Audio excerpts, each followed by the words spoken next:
Welcome to Everyday Martial Artist, a weekly podcast where you'll join me, Brian Doucette, as I interview a different martial artist each episode and hear their story. Some guests you may have heard of, and some you probably haven't. Be sure to subscribe where all your favorite podcasts are available. Also visit our website at everydaymartialartist.com. If you're listening for a specific interview, I sure hope you'll stay and check out the other episodes.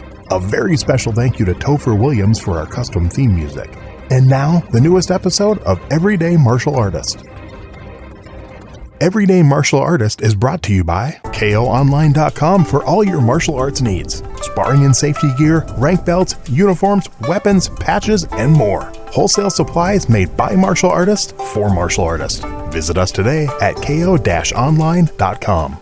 You know, one question I ask every guest on Everyday Martial Artist is about their favorite martial arts book. And there's never been one quite like Martial Theory by Steve Perlman, described as the art of war for the martial arts. Martial Theory helps any martial artist or instructor take their understanding and teaching to the next level. And at martialtheoryU.com, you'll find a global community with instructor groups, Q&A with Steve, live events, and demonstrations to help you apply martial theory directly to your training. It's not just a book, it's a movement. Find Martial Theory on Amazon, and when you join martialtheoryU.com, use discount code EverydayMA for 20% off. That's under $20 a month for life. That's martialtheoryU.com, code EverydayMA. Hello and welcome to Everyday Martial Artist. I'm your host, Brian Doucette, and as we do every week, we're joined by a brand new guest talking about their life and their journey throughout the world of martial arts. My guest today is a world-class martial artist, competitor, and instructor who's become one of the top female black belts in her division. Throughout her career, she's earned an impressive list of accomplishments, including 7 European titles, 5 Pan Championships, and 3 No-Gi World Championships, solidifying her place among the elite in Brazilian Jiu-Jitsu.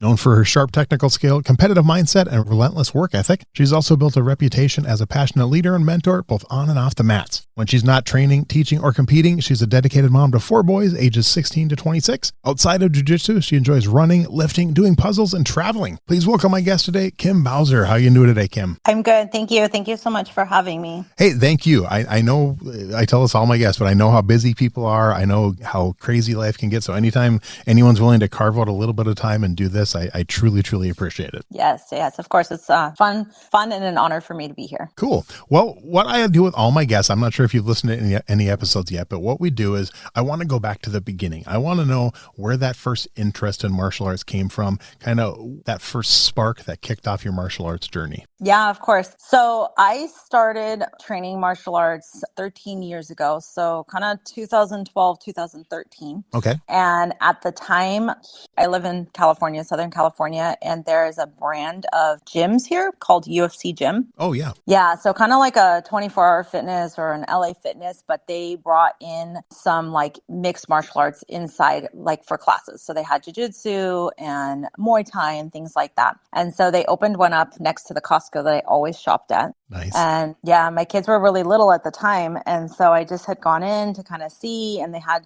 these great packages for families. They had a kids club.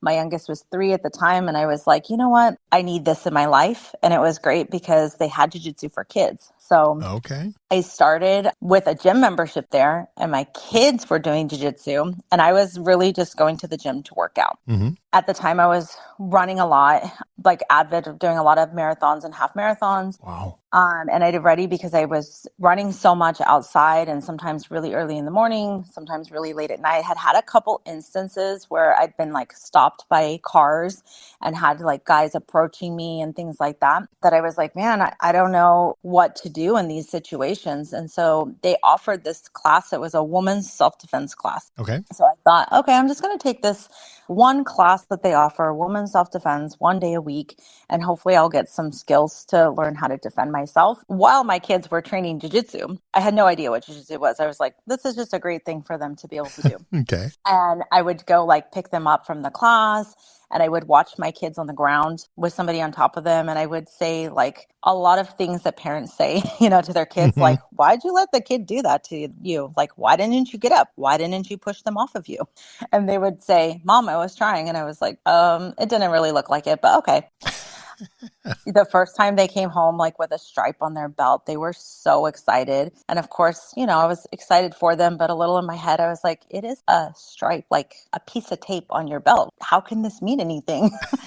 Just things like that. I didn't get it at all. And so one day with my woman's self-defense class, the normal instructor, which mind you, that class is very different than a jiu-jitsu class. Like it's everything on your feet. It's like, it's not really self-defense. So the normal instructor didn't show up and a substitute had come, and I walked up to where they normally held the class.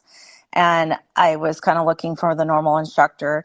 And this guy was there, and he was like, "Oh, are you here for the women's self-defense class?" And I was like, maybe. Where's Coach Phil? And he was like, "Oh, he's not here today. I'm here to do the class. Are you staying?" And I was like, "No, I don't want to stay." But he was like, "No, come on. Like, did you come for that class?" And I was like, "Well, yeah." So anyways, I stayed. He was a brown belt at the time, like a smaller guy. Mm-hmm. And he opened the class with, "I don't really know anything about self-defense, but I'm a brown belt in jiu-jitsu. So we're just going to do jiu-jitsu today." And because my kids had been doing jiu-jitsu and I'd seen, people on top of each other, which was very uncomfortable for me, that I was like, man, like, what did I get myself into? I should have left. But I stayed. He, again, was a great instructor. So he did make the class fun for me.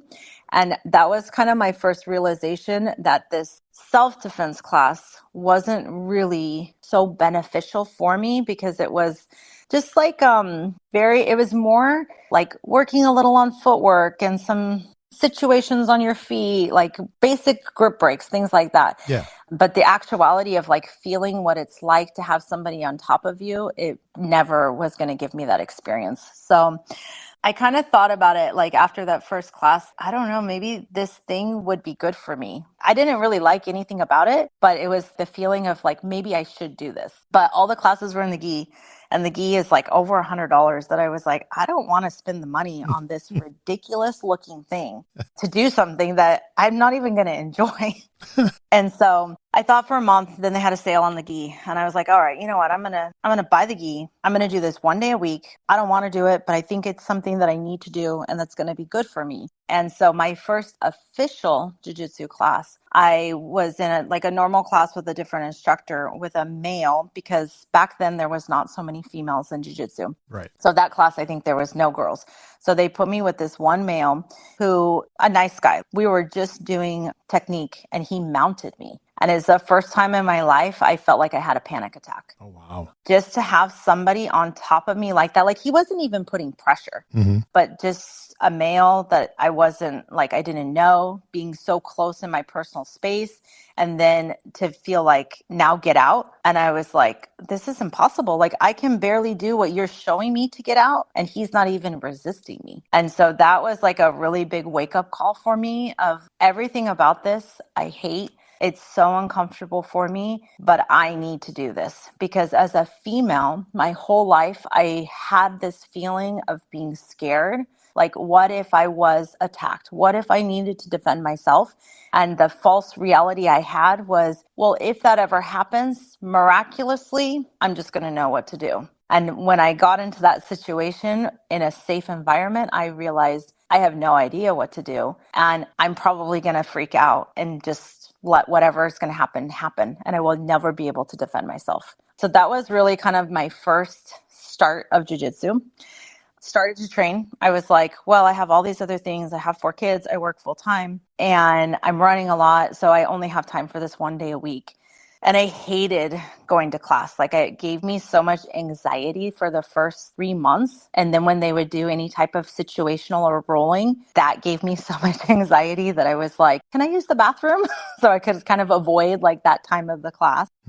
But then after the first couple of months, I realized that how complicated and complex jiu-jitsu is, that I was like, you know what? If I want to get good at this, I'm going to have to commit more than 1 hour a week to doing it. And slowly I went from the 1 hour a week to basically training every day, multiple times a day, getting up at 6 a.m. before work just to be on the mats more. And even just in the beginning, I already just felt this sense of I needed this in my life and that it really was going to change me as a person. Little did I know how much it was going to change me, but I already just sensed it from the beginning. Wow. I mean, seriously, what an amazing story. First of all, the fact that you felt how uncomfortable it was and how much anxiety it gave you, and you still knew you had to do it. You had to push through. You had to get over that is so impressive. Because I know so many people I've talked to that they've tried a couple classes, and because of that, they quit and they never went back. They didn't know that. Yeah. And also the fact that you started as an adult, because as you imagine, I've now interviewed, you're my 250th guest now. I'd say 90 to 95% of my guests all started as a kid. Starting as an adult is I think so rare, or at least the ones I've talked to. I mean, I personally, I know people, I mean, like my mom started in her 40s in martial arts, but most people, at least the ones who get to that level and stay with it long enough and get to black belt, so many of them started I have people that started when they were 2 years old, 3 years old, 4 years old. A few that literally said they were, one of the Olympic judo people, like her parents ran a judo school, and her mom literally went into labor at the school. She's like, I was literally born on a judo mat. It's like, so yeah. So I love the different kind of background like that, before that, did you know anything about martial arts at all? I mean, had you, did you have friends in high school that took like Taekwondo or something? Did you, or was that was really truly your first experience with it at all? It really was my first experience. Yeah. Wow. Okay. Like, of course, like you hear about karate and Taekwondo, like people train it, but I didn't know anything about it. And when I went, they had told me like, oh, we have jiu-jitsu classes. It's a martial art. And I was like, okay. Like, I think I went home and I Googled like, what is jiu-jitsu? That's awesome. But yeah, no experience at all, and never in my life thought that I would train a martial art. Yeah. And yeah, I started at 30, so I was not even a young adult, really. That is cool. During that time, did your kids keep all 4 of your kids keep taking it? Yeah. So my kids have continued to train over the years. And actually, it's interesting because when I first started, my oldest was 13. So he was a little bit smaller than me at the time. And he had already trained about a year. But he was able to, like, if we were, like grappling, he could get to my back and choke me from the back. And that actually really made me very upset too. I was like, my 13-year-olds cannot do this to me. Like, you're smaller than me. This doesn't make sense. So that also was a big motivation for me. But then for us too, being a boy, all of my kids are boys. So being a boy going through that teenage years, it really did give us something to bond over, a way to spend time in that time and be able to train and everything. And so he continued training. He got his blue belt, and then he went in the Navy, and kind of since the Navy, he hasn't really found so much time to be training. Okay. My middle two kids still train. So my second one, he's 20. He's a purple belt right now. Nice. The third one is 18. He's a blue belt. And then my youngest trained, he got his yellow belt, and then he trained till he was like 13, kind of went through some life things. So he took a little break, kind of recently dabbled to get back in, but he's a type 1 diabetic. So that has given him just some challenges that has made training not as fun for him, just from the outlet of like, he has many things on him. He has like a CGM and an insulin pump, and that is kind of uncomfortable for him, like with the training and stuff. Okay. Yeah, that makes sense. Definitely. Yeah. Is this, and is this the first school and you're still at that school, or have you switched schools at all? No. So I started at this UFC gym, and I think the great thing about that gym and that outlet is that they do expose people to martial arts that maybe would never find it without them. So I was there for 2 years. I got my blue belt there. But kind of one of the things that I realized when I was there was that while it was great to be there, the instructors that they have there are maybe not 100% dedicated to the martial art. Like, it's a little bit like a side or hobby. Okay. And don't have maybe the experience that I wanted to be where I am today. And so I started to have like an interest to want to compete. And I competed a couple times while I was there. Nobody was able, like the instructors that I had there, I had told them like, oh, I'm going to compete. And nobody gave me any type of help or direction. Oh, wow. Nobody was there to corner me. And then nobody cared after. And so I was like, okay. And it was interesting for me as a female that even as a white belt, like my first competition, that alone was a really hard thing for me.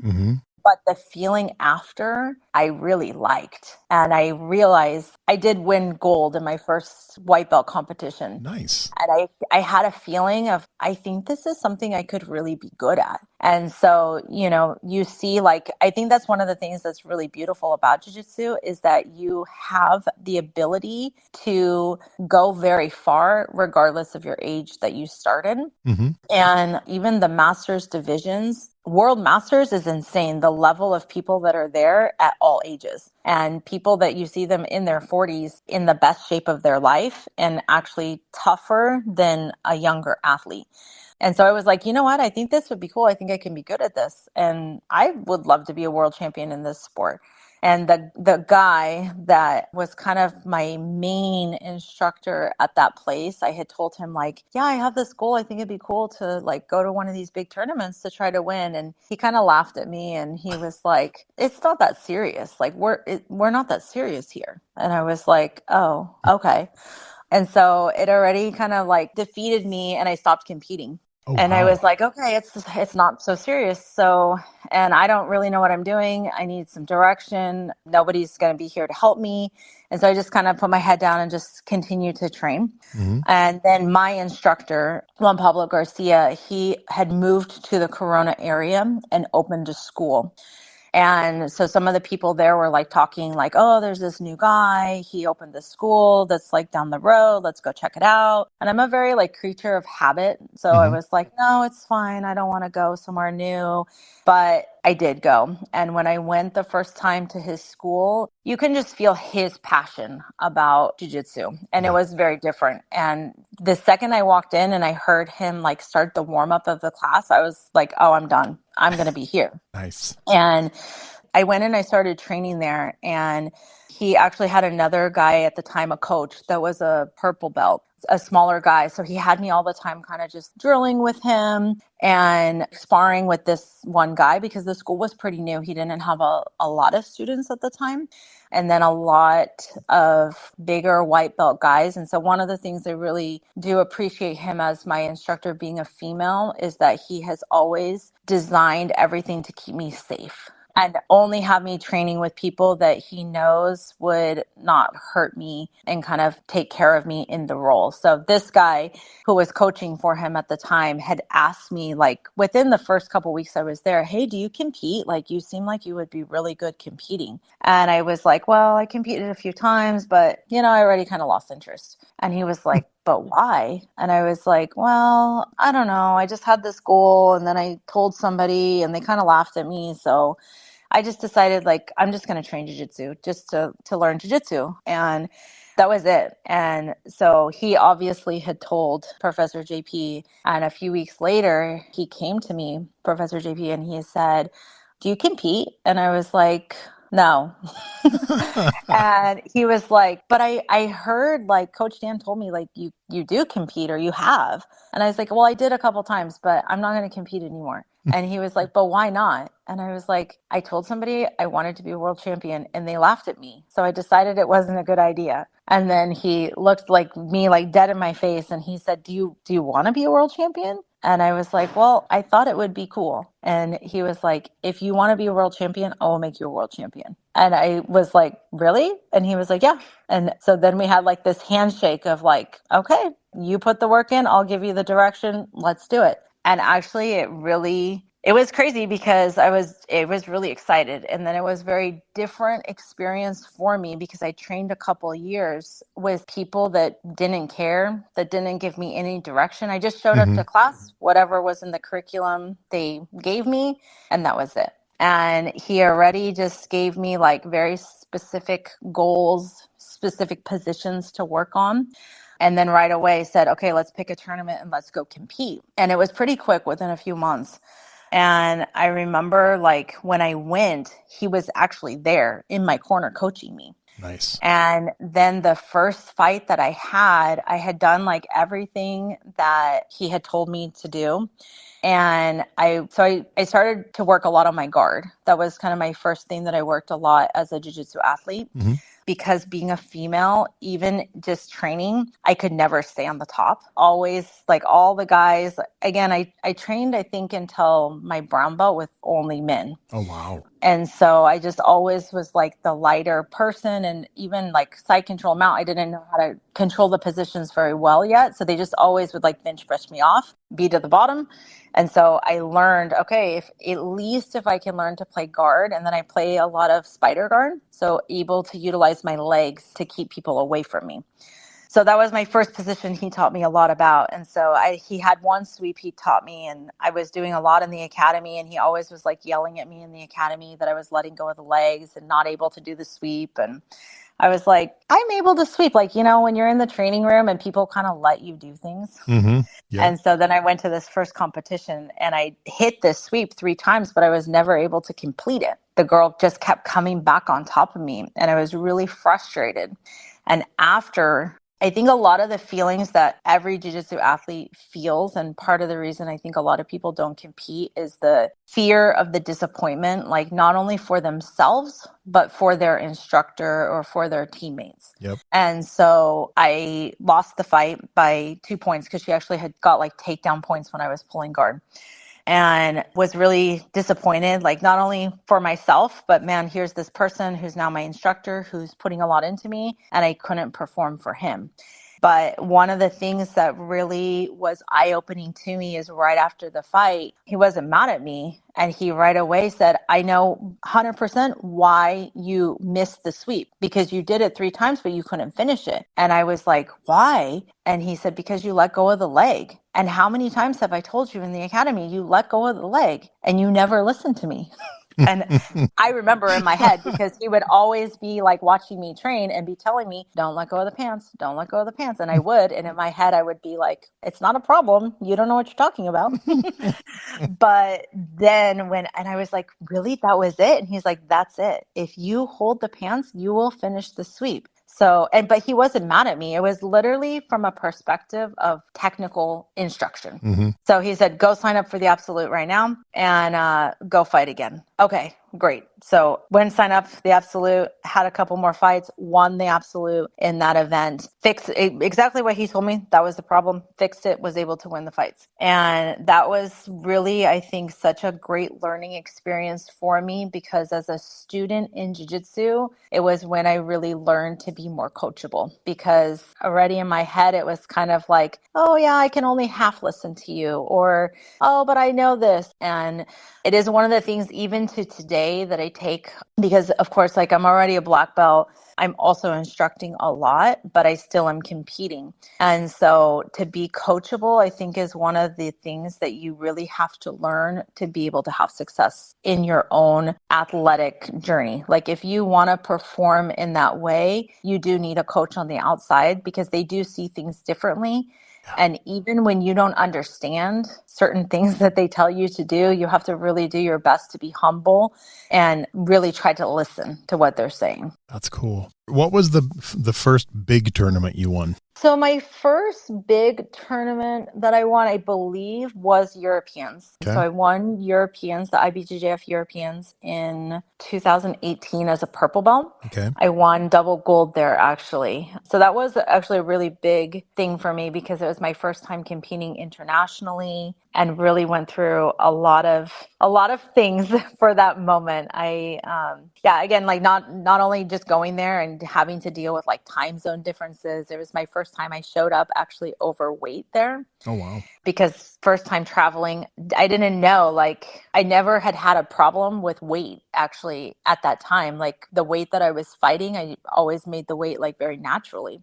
And so when I went, I didn't have a scale for a few days. And, they say like flying makes you retain water and everything too. But I showed up at the tournament and I was 4 pounds overweight. And I was like, what in the world?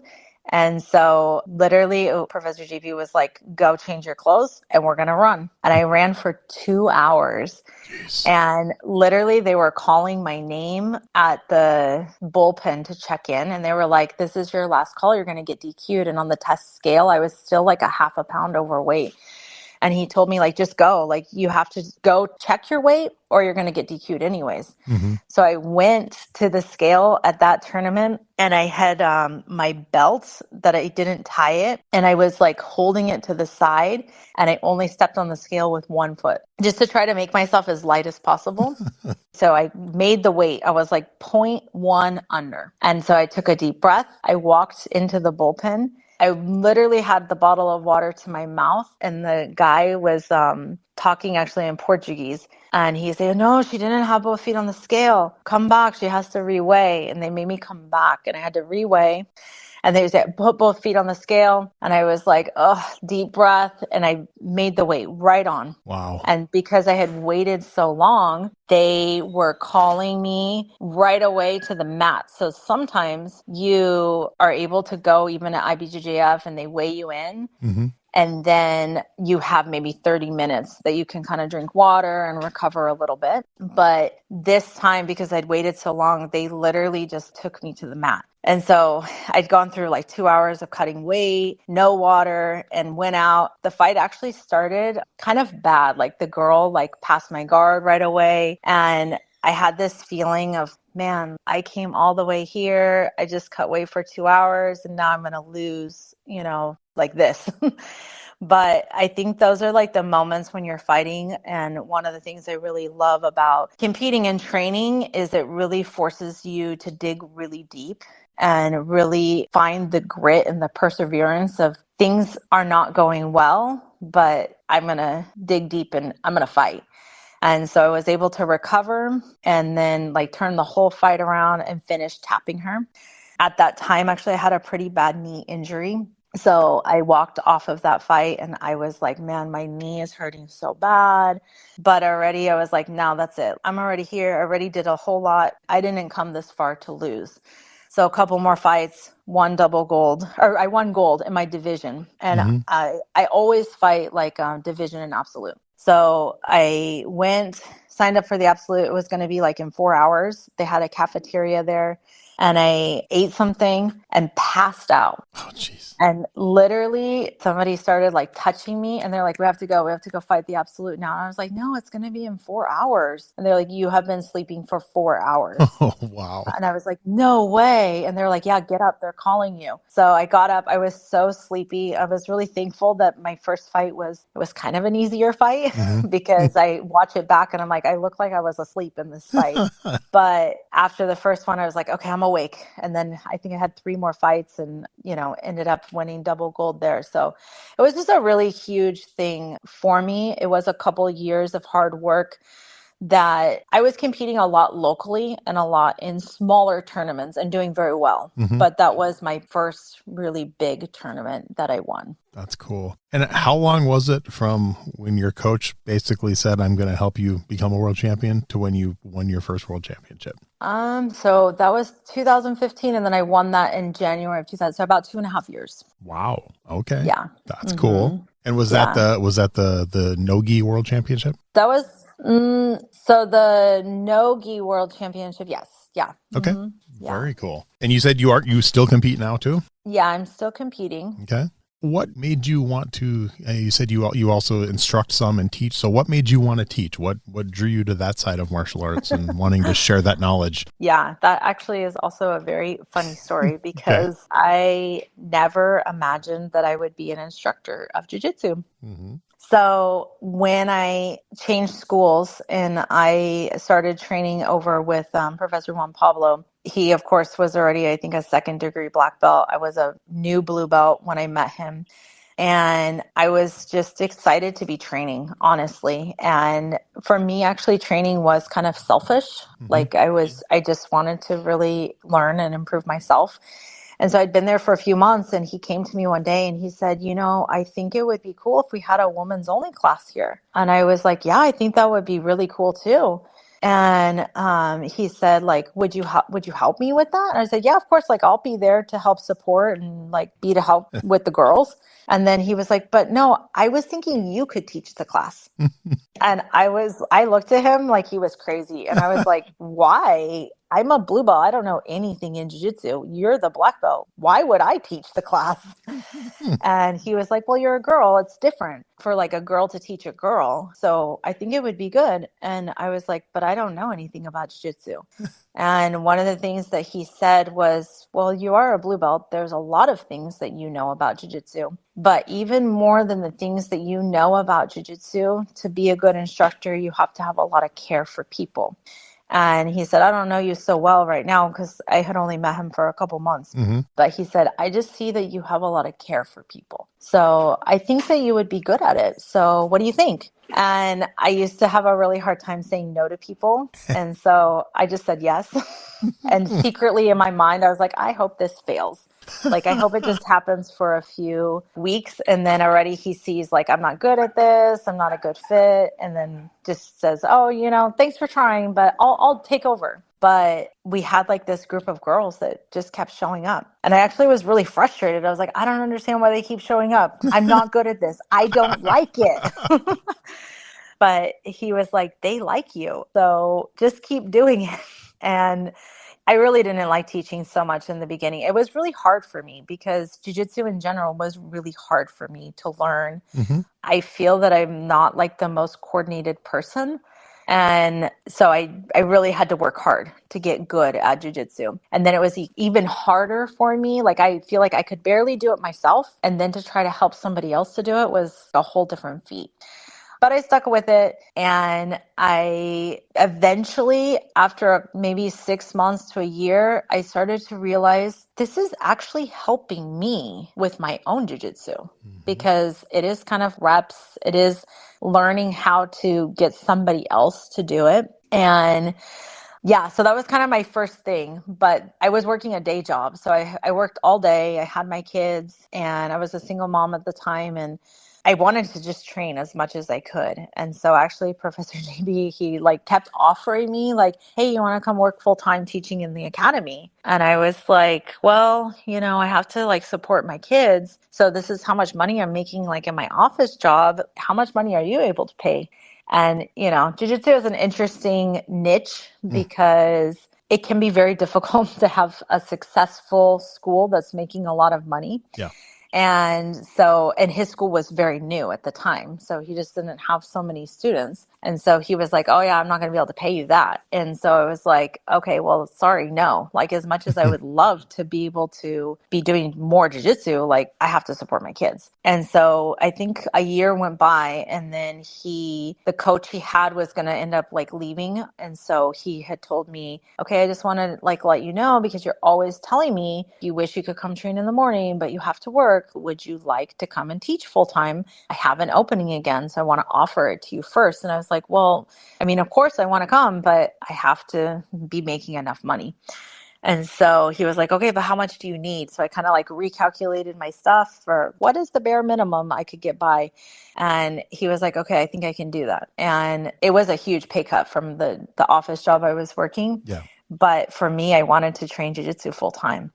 And so I did it. And it was really scary for me because I just didn't know like how it was going to be. And then I started to teach kids full time too. So I was only teaching adults. And while like I love kids, but it was very different. I was a purple belt at the time when that happened. Again, still learning so much about jiu-jitsu. And now you want me to teach this to a 5-year-old? But that really, I developed a lot in myself. And after, I would say like a couple of years, I realized how much I really loved to teach jiu-jitsu to all ages, because I do think jiu-jitsu is really powerful. And one of the things is that I feel like for everybody, it really shows you that you are capable of things that you never imagined you would be able to do. And that is one of the things that I always say, like, to get somebody to a black belt in jiu-jitsu, it is a very long process. And a lot of people quit on the way for various reasons. Yeah. And so for me, I always say like the time that people spend with me on the mats, all I want is to help them to achieve things that they never thought they were able to do. And I want to show them that what I taught you here, you came in and you couldn't even do a forward roll. You couldn't even be comfortable on the bottom of mount. And in the time that you spent here training, you with consistency and continued showing up, you were able to achieve that is proof that you are able to do anything you want in your life. You just have to be willing to put the work in. That's awesome. So think back to that very first women's class, all women's class you taught to now. What do you think over those years has changed the most about your teaching style? Definitely, I think, of course, my knowledge of jiu-jitsu is in a very different place, and being able to see and translate to people like what they need has been easier for me. And really to like meet people where they are has been better. At the time when I first started to teach, I was really focused on myself and my needs and my goals. So I did really like to compete. And so I think a little bit like always it was like, oh, you should compete too. And I think that that is a really big turnoff for a lot of people that they don't want to compete. Yep. And so now like actually I don't really ever talk to people about competing until they bring it up to me. But I'm leading by example. So they see me doing it. And a lot of times just the seeing me do that and walk that path has helped them to maybe like not only be motivated, but feel comfortable enough to want to do that themselves. But then also right now, actually, I have a lot of moms. So I have a lot of kids that have trained with me for a long time. And a lot of now the moms that I was able to get them to start training jiu-jitsu, like literally watched their kids for years. Mm-hmm. And finally was able to encourage them and get them on the mat. And a lot of them now are blue belts. And I think that that is really just learning to meet them where they are and make jiu-jitsu fun for them, but also have helped them to feel the success quicker. So I think I'm able to help people find the success pretty easily. Before, I think actually it was really hard for me because I didn't know the path of how to get them there. Okay. But that really has just come from the years of experience of not only continuing to develop myself, but learning how to develop other people as well. So are any of those women from that original class still training? No, sadly, no. That's too bad. Okay. Yeah. Okay. So do you guys ever do, I know like there's one thing my instructor does at our Taekwondo school, I think once or twice a year, he'll do for the kids classes, he'll do bring your parents to class day. Do you guys ever do that? We do. Okay. Yeah. Nice. So normally every year around Mother's Day and Father's Day, we'll do like one event for like bring your mom and then one event for bring your dad. And then sometimes through the year, we'll have a couple other like parent and kid classes. Nice. And now actually we do have a lot of families training with us. That's cool. Mm-hmm. And how about as much as teaching has become part of your life now, would you ever consider opening your own school? Yeah, so now like we have many schools that we are working together. Nice. And so for me, like I do have the ownership like within the school. Yeah. So I would say I'm already there. Okay. Like we have many locations and definitely am working in the schools and teaching in the capacity like it is my own, but of course within the team. Nice. Oh, that's good though. And as far as your students go, have you managed to bring one of your students to world champion now and come full circle? Not yet, but I am working on it. Okay. Yeah. That's cool though. Yeah. Okay. But your students are definitely having success though, obviously. Yeah. Definitely, we're having a lot of success and have like many champions in local tournaments and a couple like European champions too. Okay. But yeah. And I have one little girl that actually started. She is kind of my first student from when I first started teaching. So she started at 5 years old with me. Wow. And now she just turned 14. So she is still training. Okay. So I'm hoping that she continues to train, and she will be my first black belt. Nice. So hopefully she continues, and around 18, 19, she will get her black belt. Yeah. That would be cool. Hopefully you'll have to let me know. That's kind of cool. That's actually one question I ask a lot of instructors is like, do you remember your first black belt? It's cool. You haven't had yours yet, but you can see it. It's there hopefully in the next few years. So yeah. I haven't had it yet, but I have like she is kind of like my first and my longest one. But I have a lot of kids that have trained for many years, and now I also have like a lot of girls training underneath me that, again, I hope that they continue to train and I see them all as black belts one day. And I think that they are really committed. I think for my own too, like before I was a black belt, I think it's difficult. There are a lot of challenges to be able to bring the people up with you, and so I've been able to grow in my own leadership. And now I think definitely I have a lot of people that fast forward in 10 years, I for sure will have a lot of black belts under me. So as far as like teaching and coaching now, thinking back to like the very first tournament you competed in, do you think you were more nervous competing in your first tournament or watching one of your students compete in their first tournament? Definitely myself. Really? Yeah. Okay. Most teachers say the opposite. So that's kind of interesting. That's cool. Yeah. I think I put a lot of pressure on myself. My first tournament was a really hard mental thing for me. Yeah. Like really, really hard. And so for me, it is easier to coach from the outside.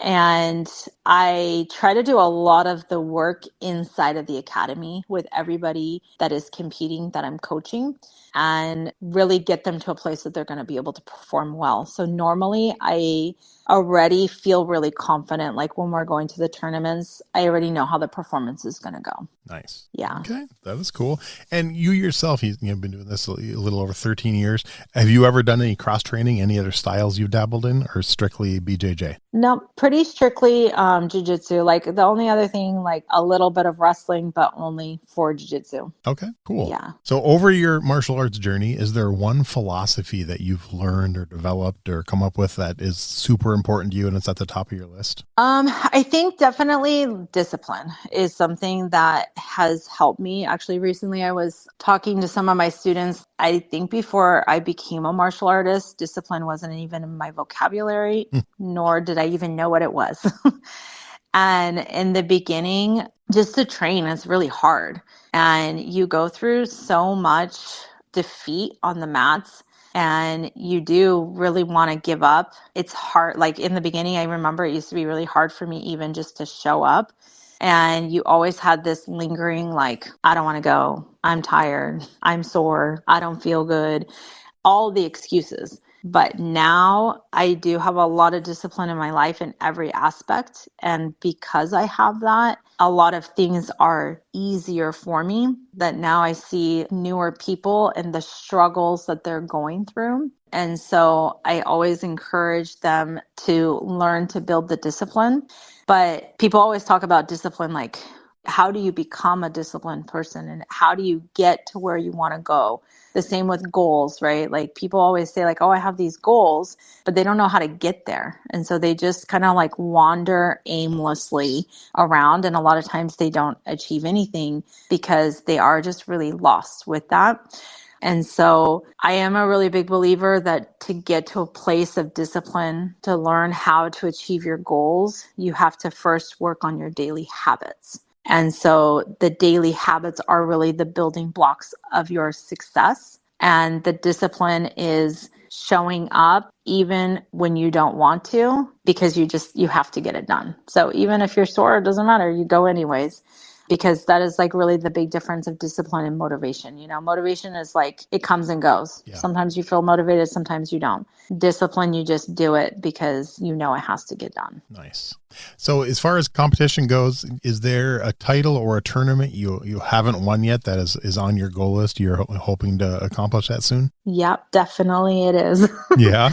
Yeah. So the World Masters tournament that is in Vegas every year. Are you familiar with this tournament? I've heard of it, just got other guests talking about it. Yes. Okay. So I think it actually is the biggest tournament with IBJJF now, bigger even than the adult worlds. And so that tournament I've actually never won. And I've been there. This last August was my 10th year being there. Wow. And yeah, it's crazy. It's actually the only tournament that I've lost the first round like many times. Really? Yeah. And so I don't know exactly what's going on with the tournament. I just feel like I always get like the hardest girls there, the toughest competition, but it is still on my list of things that I want to achieve. And so this year, actually, after the tournament, I have done a lot of changes already. Okay. That I'm hoping are the changes that I need to be able to be there next year to win this tournament. So Okay. yeah, that is one of my goals. And then my other goal, I actually was able to finish my purple and brown belt #1 ranked female athlete in my division. Nice. And so I want to be able to do that in black belt. Okay. So for the last couple of years, I've been floating between number 4 and 6 in the division, but there's some really tough girls that are competing a lot. And so I still have more work to do to get there. But I hope in the next year or two, I also will be able to get there. And of course, winning that tournament is going to help me with that. How is that just like points based on so many tournaments a year or? Yeah, they do a whole ranking system, and it is based on like, of course, how much you're competing, but every tournament has a different weight to it. Oh, okay. So the big championships, they are weighted more heavily than the opens. And then if you fight your division and then you fight the absolute, you also get points, and the absolutes also have like more weight to them. Okay. Yeah. That's kind of cool though. Nice. And when do those rankings come out every year? End of the year? Is there a certain date or? So the year goes from the World Masters. So it's like the August, September through the next year. Okay. And you're able to earn points for 3 years. So 3 years, the points are all getting accumulated. And then basically like when the third year starts, the 3 years ago, that year of your competing is going to drop off. Okay. And then each season has a certain weight to it. So the current season holds the most weight. And then the one 2 years ago, it's a little bit less. And then the farthest one, a little bit less. So all of that goes into the calculations of the points. Any given time, can you see like where you're currently ranked, or do they just release those at certain times? No, you can go on the IBJJF website and you can go and search and you see where you are in the ranking. Nice. Well, good luck. Hopefully you pull that off too. You'll have to let me know about that. Thank you. All right. So over your 13 years of training, worst martial arts related injury. Have you had any bad ones, or you've been pretty lucky? Overall, I do feel I have been pretty fortunate, but I did dislocate my elbow in 2021. Okay. Definitely was my worst injury, really bad for me. And actually, I was just talking recently to my instructor how much I think that has really set me back a lot in my own competition journey. So long story short, I was actually preparing for Pan Ams when it happened. And it was, I think, the week before, 10 days before. So comp training, everyone training really hard. It happened with a male. I was already a black belt. He was a purple belt, a little bit bigger than me, but not too much. And actually a great training partner for me, like never felt unsafe or anything with him. But I was passing guard and he had kind of like a butterfly guard, and he went and he tapped my arm to remove my arm that was posted. He was on the bottom. But when he went, it was like the third time in the round, he wasn't able to sweep me. And so I think he got like a little frustrated and he went and he hit my elbow. But because my hand was posted on the ground, it locked my elbow into place. So it would have been okay had it just been that, because already I felt the elbow get stuck and I told him stop, but he forced himself on top of me. And because my arm got stuck and he forced the weight on top of me, it caused my arm to dislocate. Dang. And yeah, I always say I have a pretty high pain tolerance. One of the things that I've worked in my own martial arts journey is the mental and physical toughness of not little, elbows and knees, not letting them affect me or have me stop or crying or anything like that. But when it happened, I fell to my back. And, when you first get hurt, you have a sting and you have a moment of okay, I need a second, but I'm going to be okay. So I fell to my back and I was I needed 1 second. And, I felt a lot of pain. And then I was like, tried to get up and I realized I couldn't even sit up. And I had so much pain. And after a minute, the pain was already escalating so much. So right away, I said, I'm not going to be able to get up. And the pain was already so extreme. I said, you have to call 911. There's no way I'm moving. So they call 911. The firemen and the paramedics came within 5 minutes, I think. And I remember the first thing that they asked me, and I had my gi on too. So they couldn't really see. They didn't know actually what had happened yet. And but the first thing they said, we'd like to offer you some pain medication. And I was like, yeah, right now, please. Like whatever you have, do it. Okay, we're going to have to do it by an IV. Yep, do it. So they start me on this pain medication. And then the next thing was like, well, we can't see what's going on with your arm. They saw I couldn't sit up. And they were like, this gi looks expensive. I was like, cut it. It's fine. Just do it. And they were so hesitant, like, let's see if we can try and get it off. But I couldn't move at all. But I was like, just cut it off. So they ended up cutting my gi. Oh, wow. But when they gave me this pain medication, I remember a few minutes went by and it's the worst. I've had 4 kids, 3 of them with no drugs. They tell you like that's the worst pain you're going to feel in your life. But this was the worst pain I've ever felt in my life. Wow. And so they were like, okay, yeah, you should feel a touch of like on the pain now, like it should help you. And I was like, it doesn't. Can I have more? Okay. They gave me more. A few more minutes go by. I said, I'm not feeling any better. Can I have more? 3rd round of pain medication. Eventually, they realized that they weren't going to be able to lift me or anything. So they had to get like a blanket underneath to get me on the stretcher, got me in the ambulance, same pain. And I got to the hospital and they said, okay, we're in the hospital now. Do you want some morphine? And I was like, right now, as much as you can give me. Wow. And so literally it was like the same thing. The morphine came and 5 minutes go by and I said, when should I feel better? And they were like, you don't feel better? And I was, nope. So, 3 doses of morphine later, still never touched it. Finally, x-rays, MRI, they realized I dislocated it. Wow. So the doctor comes in and he said, well, we'd like to sedate you to put it back in place. And I was like, 100%, you better put me out because I don't want to feel this. But it was crazy because when they woke me up already, of course, I could feel a lot of trauma had happened in my arm, but it was like night and day in the pain. Yeah, it was awful. Wow. I thought you were going to say they couldn't put you to sleep, like it had no effect on you or something. No. Okay. I told them, like, you better put me way out. And they sedated me with ketamine. And I don't know if you've ever had ketamine, but that was it was a whole trip in itself of that whole thing. But it was really devastating for me because it was the week before Pan Ams and I'd been working really hard. And it was actually my first Pan Ams I was going to do as a black belt, I think. Oh, wow. And so, yeah, it was devastating for me. But it was crazy because they told me when that happened, they had told me, oh yeah, you probably need a year off of training. And I was like, yeah, not gonna happen. And so I waited 2 weeks and my arm was, it was insane. Right now, 4 years later, I would say I'm kind of in a good place with the arm. Wow. But 2 weeks later, I started training again with just a couple of the girls. Like I would come and do as much technique as I could.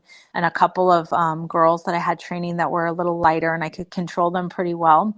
And I started training. I actually competed 11 weeks after that injury happened. Wow. I look back now and I'm like, I don't know what I was thinking in my head. And one of the fights in that competition, I played guard. And the entire time I played guard with one hand. Jeez. Somebody told me afterwards, they were like, do you know that you didn't even use your other hand, the one of the dislocated elbow?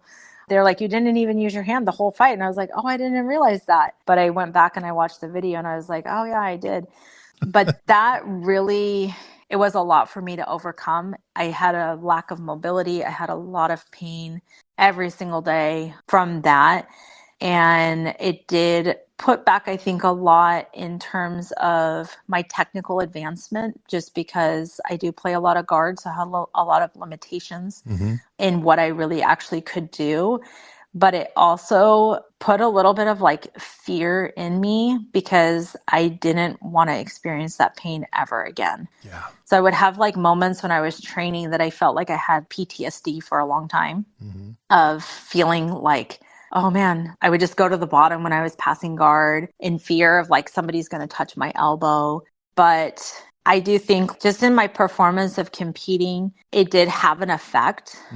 But like anything, like any challenge or struggle that you have in your life, you have to figure out, how am I going to use this? And I'm going to continue moving forward to better myself. And that is, I think, just like the message that I try to tell to everybody all the time, because unfortunately, like injuries are going to happen, or just even setbacks in your life, they're going to happen. But that is not a reason to stop anything that you're doing. Yeah. And for sure, I could have stopped training 4 years ago. I could have dialed back my training 4 years ago, but I actually have always been able to move forward and do more actually because of that. And it has been a long journey, but I am in a place where I wouldn't say like I'm 100%, but I would say I'm like at 90% with it now. And basically you're a badass. So that's cool. I mean, seriously, that's awesome. Has anyone ever like asked you, or you ever considered doing like a TED Talk type thing, or like a, motivational speaking in front of groups, or because you have a great story to tell? Thank you. I appreciate that. I've never been asked, and I definitely think it would be something that I would love to do if I had the opportunity. You should definitely look into like a TED Talk. Okay. I'd love to see that. That'd be cool. I have a lot of friends who have done those, so that's really awesome. Nice. Thank you. All right, I got a few fun questions we use to wrap up the show. So let's say you decided, you're the badass you decided you're going to go to the UFC. You're going to go into the octagon and fight. What song is playing as you're taking that walk into the cage? What's your walk-up music going to be? That's funny. I have a song. It's from Deadpool with Like a Prayer. So, but it's the version from Deadpool. Yeah. Because I don't know if you've seen this movie or any of the listeners have seen this movie, but in the movie, they literally like go into this arena and they know that they're going to have a battle. And yeah, it's kind of like, I don't know. I don't want to like swear on your podcast, but that's okay. It's like, you know what? We might go to die right now, but fuck it. We're going. That's awesome. And that's literally what I would feel like if I was going into the octagon. Like, I'm going to go. It's going to be a fight. And either I'm winning or I'm dying here. That is awesome. I love it. And I love Deadpool. Huge fan. So cool. Nice. All right. Who are 3, 4, 5 names you'd put on your personal Mount Rushmore of martial arts? Interesting. Okay. Angelica Galvao is definitely one for me. Okay. Because when I first started jiu-jitsu, I didn't have really any females that I was training with. And I always was searching a lot for a female mentor. And I never really found one that I was able to have like day in and day out. But actually, I got many opportunities to train with her when I was in my lower belts. And yeah, had many conversations and many chats. So definitely she is one for me. Okay. My own instructor, Professor JP, definitely he has been my mentor in jiu-jitsu. Okay. And I wouldn't be where I am today without him. And then, let me think a second. Now it's Andre and Angelica's daughter, but Sarah Galvao also. She's only 18, just got her black belt. Okay. But she also has a really amazing inspirational story. Okay. And yeah, she has a heart of gold, hard worker, and I think really inspire me for being that I am a little bit older. I think sometimes it is harder to be inspired by young people, but she is very young and she does really inspire me a lot. Okay, cool. Yeah. Awesome. I like it. That's a good Mount Rushmore. So, all right. Do you have a favorite martial arts book? So I have a book that I read. I don't know if it's per se martial arts, but they do talk about some martial arts in there, but it's called Chop Wood, Carry Water. And this book actually has helped me a lot. Like I took a lot away from it. And I think is very applicable to the martial arts journey. Okay. I'll have to write that one down. I've never heard of that one. that to my list. All right. This one you may or may not have an answer for. It's kind of 50-50 with my guess, but do you have a favorite martial arts video game? Did you ever get into video games? I'm not so into video games. The only video games that I used to play kind of when I was little was like Super Mario Brothers and Pac-Man. Nice. Okay. That's okay. All right. How about a favorite martial arts TV show? I actually don't watch so much TV either. Okay. Okay. No problem. How about a favorite martial arts movie? Yeah, I would actually say the same. I know a lot of people probably tell you Rocky or things like that, but the way I grew up, my dad hates movies. So Really? I actually started, Wow. it's interesting. Wow. But I'm not like so into movies either. So yeah, I don't no favorite movie that's related to martial arts. All right. Well, maybe you'll have an answer for this one. We'll see. Any movie you've ever seen, doesn't have to be a martial arts movie, but any movie in your whole life, a favorite movie fight scene. Is there like one fight scene that jumps out? I've had people pick anything from Rocky to Star Wars to Marvel to The Princess Bride and everything in between. That is interesting. Yeah. I don't know. Movies are so hard for me. While I enjoy them in the moment, I feel like nothing sticks with me. It's like very in the moment I watch this and then it's kind of like done and over and kind of forget about it. I would say actually probably the one that's fresh in my mind is again this Deadpool movie of like when all the Deadpools come out and they battle them all. That is a good one. Yeah, I think I've watched that about 4 times, so that's a good one. Yeah. Okay. Yeah, see, and I'm complete opposite. I grew up a movie buff. My dad loved movies, got me into movies. I mean, I've seen thousands and thousands of movies. Yeah. Of course, when you live in Minnesota in the winter, there's not much else to do. So that is true. Well, before I let you go, is there anything I forgot to ask you or just last minute stuff we want to get out there? Maybe just a message. Like I have such a heart for new people starting to train and starting to maybe start their martial arts journey. I think always training martial arts is hard. There's always going to be like struggles and challenges. Yeah. In the beginning, I do think it's harder. Like I always tell white belts that it's your hardest belt and it's your easiest belt. And I say that because everything is really overwhelming and it doesn't make sense. But at the same time, there's no expectations of you. And so nobody expects you to know anything. And one of the things that I would say is that if you learn to not put the pressure or the expectation on you, it's just always going to allow you to grow. When I was a blue belt, that was one of the things I already felt a lot of pressure in this belt of feeling like there was an expectation of what I needed to know or do. And when I realized that it wasn't true and that regardless of your belt, you don't always have to know the answers, and just to always have kind of a white belt mentality that there's always something that you're able to learn and to do better. But in the beginning that you do have to trust a lot, and you're going to go through years of feeling like you're not making any progress. And one of the best analogies that I always like to share with people that is actually from my book that I recommended of the Chop Wood and Carry Water is about how a bamboo tree is grown. And so a bamboo tree, actually you plant the seed and you have to water and give sunlight to your bamboo tree every single day. But after a week, there's no sign of anything going on in the soil of this bamboo tree. After a month, nothing. 1 year, nothing. 2, 3, 4 years, nothing. At 5 years, the bamboo tree sprouts and it grows like, I don't remember what the thing is. It's like 12 feet or something like that in a very short amount of time. So that is like such a reflection for martial arts, but really anything that you do in your life. It's going to take a lot of daily work that you have to really trust the process.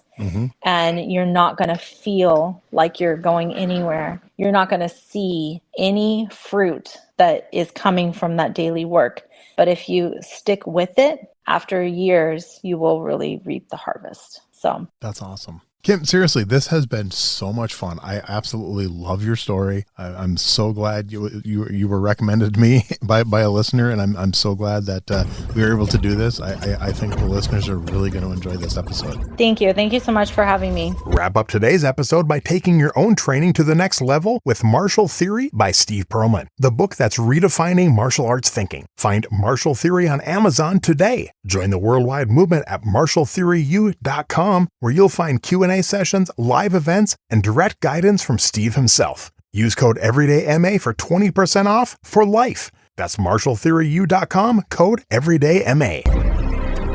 Thanks for listening to Everyday Martial Artist. We hope you will join us every week for a brand new episode with a different martial artist telling their story. If you enjoy the show, be sure to leave us a review. Also, be sure to check out our website at everydaymartialartist.com. There you can find all of our episodes and contact us to suggest guests and ask questions. Again, thanks for listening to Everyday Martial Artist, and we'll see you next week.